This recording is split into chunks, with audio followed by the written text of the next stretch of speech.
Good morning, Liberty students. This is Dr. Mike, and I am your teacher of record for your HIEU 201, which I would normally call Western Civilization 1, because we're dealing with the time frame from the Sumerians up until about 1500, around the Reformation.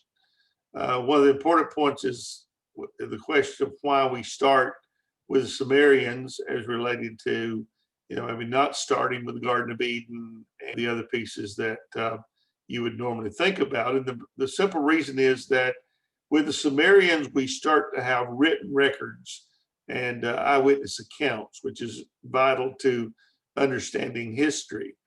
While the first 5 books of Genesis are important to us and we accept those by faith, we realize that those were written not by eyewitnesses, but by Moses, apparently at some point after the fact. And so they were passed down by oral traditions through the fathers until Moses apparently took the time to write those down. So they are not considered under the purview of history necessarily, but under the matters that we accept by faith. So anyways, that is in a nutshell why. The Sumerians are the first to develop cuneiform as a written way of keeping records. And so we start from there. In this course, we're going to be looking at several civilizations and what they contributed to the West. And of course, that's what Western civilization is all about. This is a foundational course to really understanding why the American government is the way it is, because our roots are very much in the Western mindset. One of the interesting points about the consideration of our government being a democracy is that America is not really a true democracy. There's only been one of those in the history of mankind, and that was in Athens, Greece, in which every man that was of age had a vote, and he cast his vote, and of course the simple majority ruled. When it came time to found the United States, the founding fathers found that to be rather cumbersome. And as the country would grow, it'd be more and more difficult for us to have a one man, one vote system that where the majority always ruled. So they opted to give us a democratic republic in which we will invest our voting for certain things into the hands of our representatives, our senators, and our congressmen in Washington, and they vote upon our behalf. And you notice I didn't say they vote in our stead, because they can't vote everybody's opinion.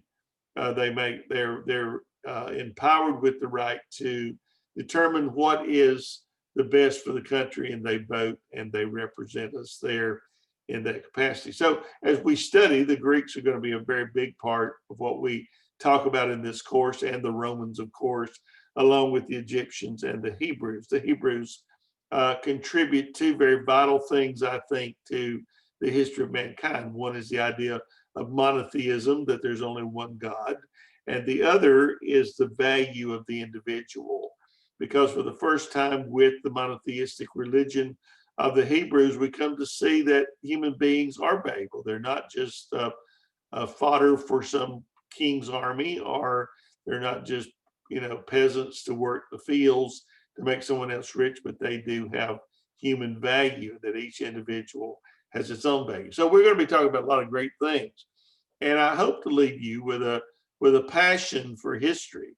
Now, that's not to say that you're going to enjoy everything that we talk about, because I'm not sure that's possible, not even with me. But my old professor years ago said, you find these little postage stamps of interest, and you read about them and research them and write about them, and they become your passion. Well, that's exactly what I have found to be true. American religious history is my passion. That's the thing that I write about, study, and spend my time looking at in my free time. But I want to encourage you to be involved in the course, and we're going to have a live chat at some point at the first of next week when we get started. I'd encourage you to come to that to learn more details. Bring your questions and let me answer those. Do not be afraid of this course.